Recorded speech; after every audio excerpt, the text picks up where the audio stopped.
what are the pros and cons of social networking sites. As a psychologist, the social networking phenomenon is very interesting to study because of the impact that these have had on our lives. Just a few years ago, the idea of an online social network was revolutionary. While the web has always provided a way for people to make connections with one another, social networking sites made it easier than ever to find old friends and make new ones. Today, it's rare to find someone who hasn't at least heard of Facebook, MySpace, Twitter, or one of 100 other social networks. But what exactly is a social network?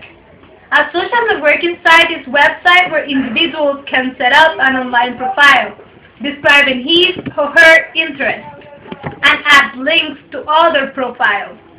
Generally, users are able to post personal information, including photographs, videos, and blog entries. It's at this point where we should be aware of the pros and cons of these sites in order to use them effectively. On the positive side, we can mention that it has never been easier to make friends than it is right now, mainly thanks to social networking sites. You are not bound by any geographical and cultural differences. You get to meet and know a variety of people whose interests are similar to your own. The empathy is another positive aspect. Each of us spends a little too long talking about ourselves on this site. This is perfectly natural. We are sharing our lives, the ups and downs, the twists and turns, with people we think will care. They generally do care. Listen to what you have to say and help you deal with any problems you may be facing. We have already looked at the positive impact of networking sites. On society, though, it's time to look at the negative impact.